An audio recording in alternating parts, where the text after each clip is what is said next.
Good morning. What's up, party people? So I've been doing a lot of nutrition training with the girls in my group. Sorry, I'm a sweaty cow. I just finished dancing. Man, I'm telling you what, that's a fun workout. We've been doing a lot of nutrition training in our workout group. And I feel like it's really beneficial to share the things that I've learned. I got certified a couple years ago as a nutrition coach through our program, and went through a series of trainings and things like that about nutrition and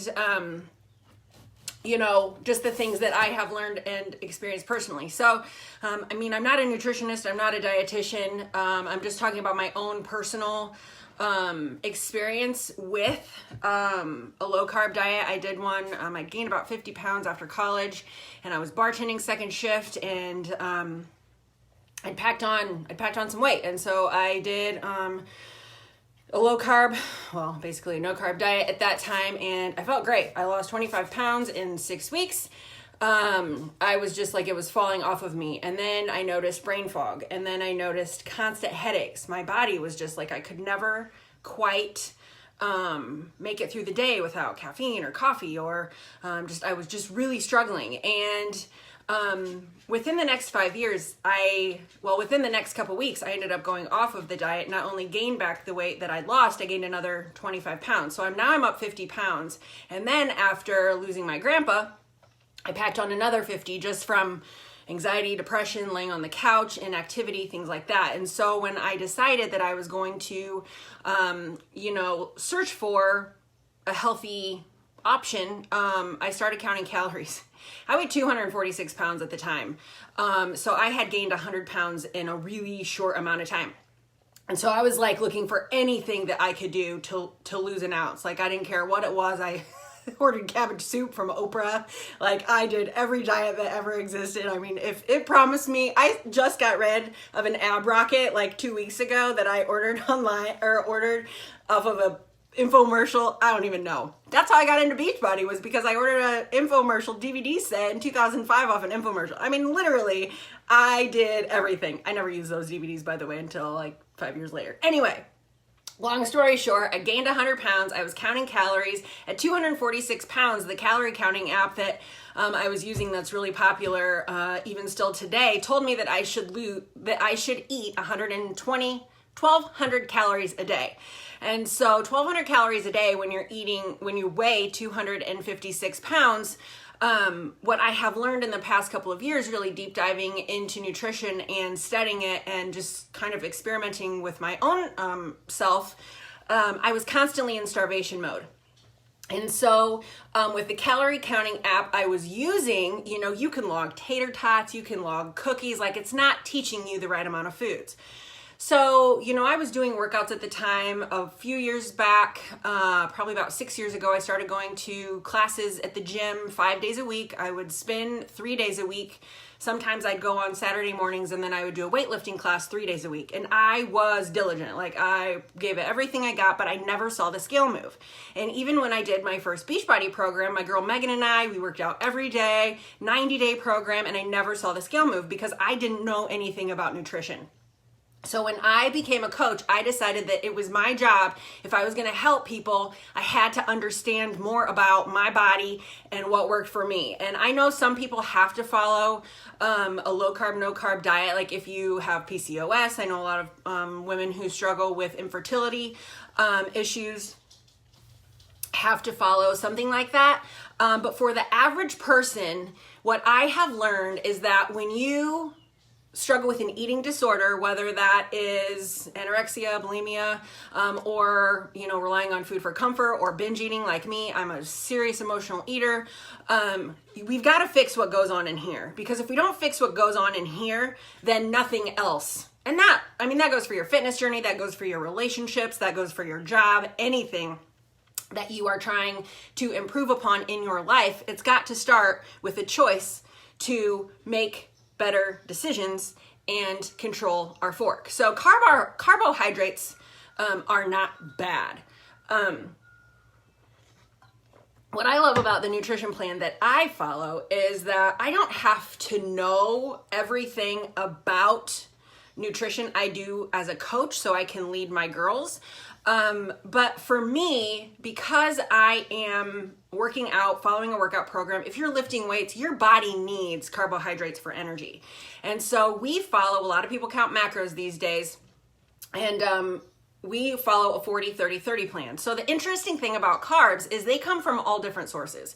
So when I say we follow a 40-30-30, what does that mean? That means 40% of the meal plan that we follow is carbs, 30% is lean protein, and 30% is healthy fat. So carbohydrates can come from fruits, they can come from vegetables, they can come from sprouted grains like quinoa, sweet potatoes, some root vegetables, things like that, brown rice. So the thing isn't to avoid carbs. The thing is to know how your body metabolizes them and eat them in an amount that is going to serve you.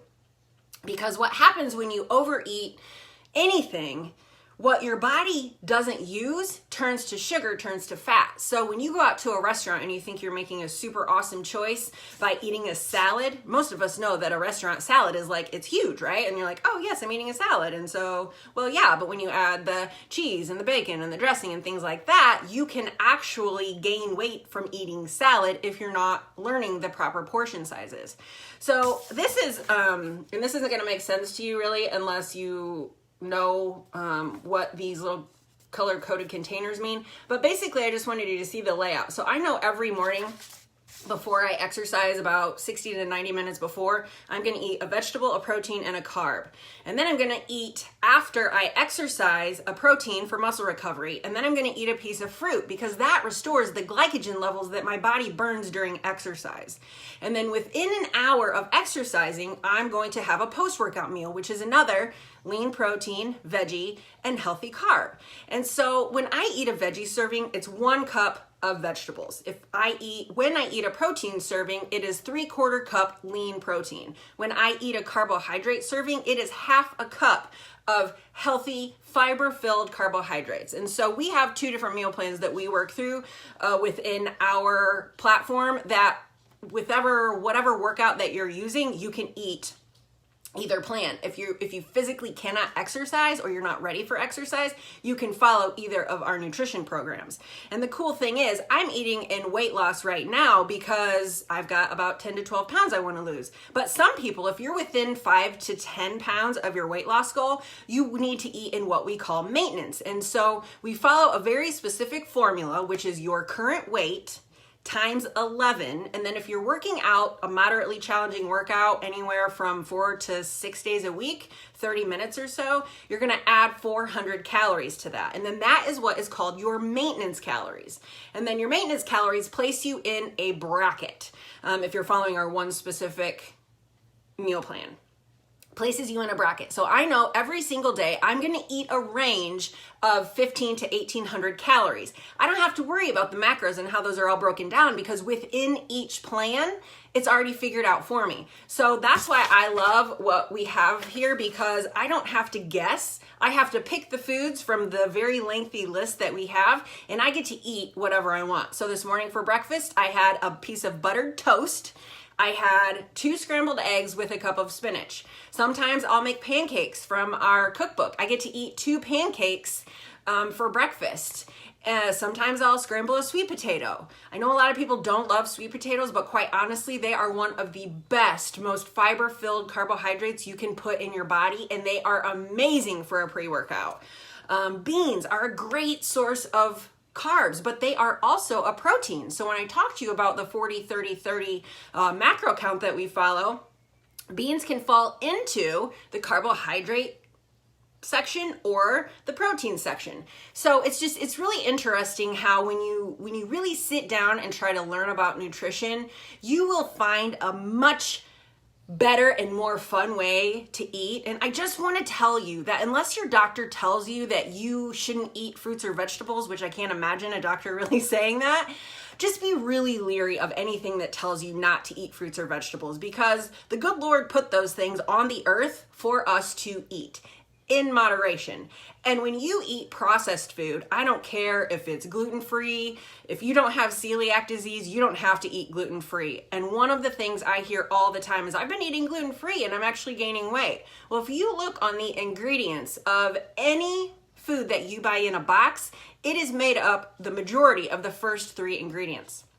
And when you eat gluten-free, you'll see a lot of different starches in there. There could be potato starch or tapioca starch. What do we know about starches? Too much starch turns to sugar, which turns to fat, which creates those dimples on our butt that we really don't want, right? So just know what you're doing before you buy into anything. Learn balance. And above all things, what I've really been working on with our girls in our group is it's Mental Health Awareness Month. May is Mental Health Awareness Month. And we have to fix the crap that goes on in our brain that makes us binge eat 2 rows of Oreos or a box of Girl Scout cookies or eat, 10 tacos instead of 2.